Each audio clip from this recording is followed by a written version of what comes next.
আসসালামু আলাইকুম। জাপানের একটা খুব পরিচিত একটা গ্রুপ আছে। সেই গ্রুপের অ্যাডমিন একদিন আগে একটা পোস্ট করেছে।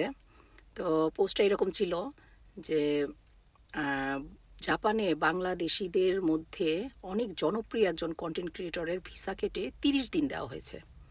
তো স্ট্যাটাসটা এমনভাবে দেওয়া হয়েছে মানে দেখলে অপরিচিত কেউ কিংবা চিনে না এরকম যারা আছে, জানে না নিউজটা, তারা ভাববে যে সেই কনটেন্ট ক্রিয়েটর হয়তো বা এমন কোনো ক্রাইম করেছে কিংবা রং কিছু করেছে কিংবা তার কনটেন্টের মাধ্যমে এমন কিছু তুলে ধরেছে জাপানের যেটা ইলিগেল, যেটা ঠিক না।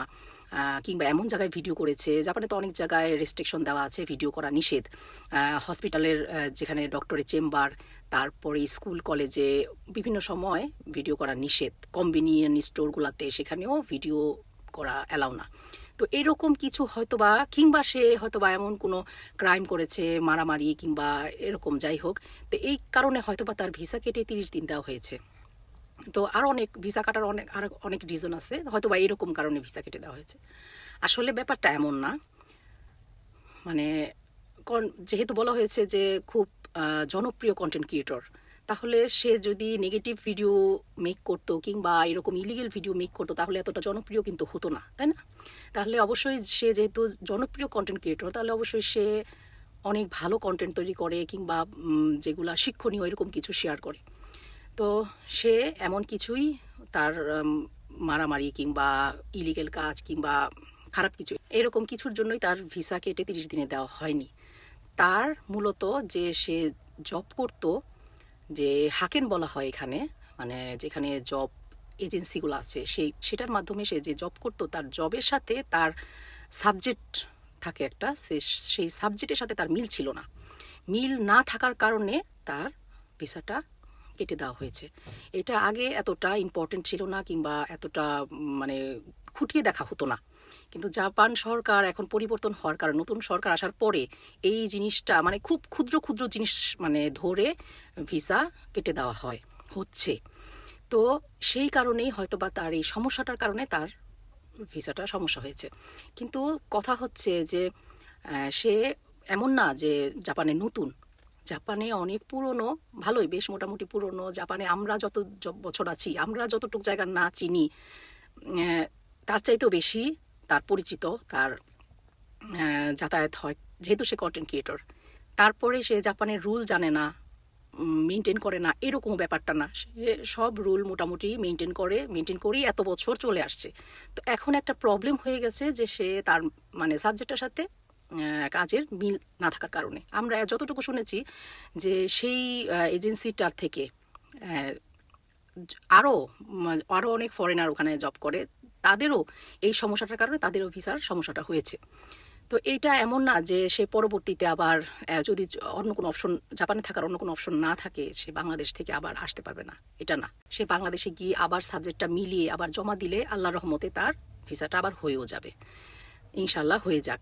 তো কথা হচ্ছে ওই স্ট্যাটাসটার নিচে অনেকে অনেক ধরনের, যারা পরিচিত, যারা জাপানে আসছে নতুন নতুন কিংবা আসে নাই এখন, জমা দিয়েছে আসার জন্য, তারা অনেক ধরনের অনেক কমেন্টস করছে যে ওই ভাইয়ের যে তার নাকি ভিসা কেটেছে, এরকম আর কি বিভিন্ন ঝামেলার কারণে দেখা গেছে অনেকে লাইভে এসে তাদের এই সমস্যার যে না আমার না এটা সলভ করেছে।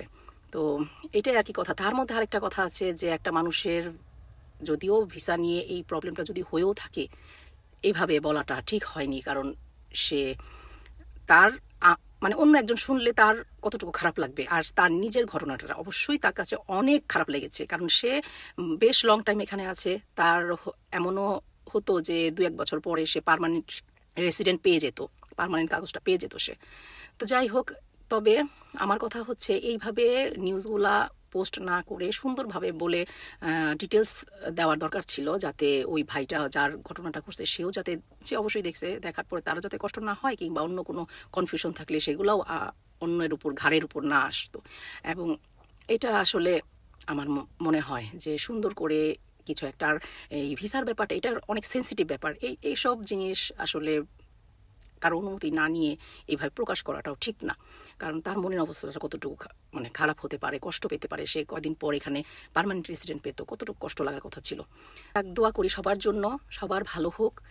অনেকেই স্টুডেন্ট হয়ে এসেছে, আসবে, সবার ভালো হোক, সবাই সুন্দর মতো নিজের কাজ জাপানের নিয়মকানুন মেনে সব কিছু মেনে যাতে এখানে স্ট্রাগল করে যেন সাকসেস হতে পারে সবার জন্যই। সবার এটা অনেক বড় একটা ব্যাপার, ভিসা মেনটেন করে ভিসা টিকিয়ে রাখা এটা অনেক এখন ইম্পর্টেন্ট হয়ে দাঁড়িয়েছে। অনেক ছোট ছোট ছোট ছোট মানে ঝামেলার কারণে দেখা যায় অনেক বড় বিপদ হয়ে যায়।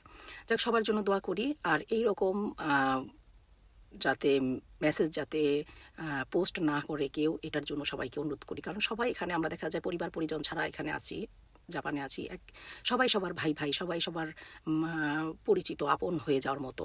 তো একজনের কষ্ট হলে আরেকজনেও ব্যথা পাওয়াটা, কষ্ট পাওয়াটা এটা একটা স্বাভাবিক ব্যাপার। তো একজনের কষ্ট লাগবে, আরেকজন হাসবে কিংবা খুশি হবে, এরকমটা ব্যাপারটা না। আর আমরা তো আছি যে তিলকে তাল বানাতে খুব পছন্দ করি। তো এটা এমন কোনো ব্যাপার না, ইনশাল্লাহ তার সমস্যার সমাধান হয়ে যাবে। সে যদি পরবর্তীতে জাপান আসতে চায় ইজিলি অনায়াসে সাবজেক্ট মিলিয়ে আসতে পারবে। যাই হোক, সবাইকে সবাইকে ধন্যবাদ। আমাদের জন্য সবাই দোয়া করবেন। আল্লাহ হাফেজ।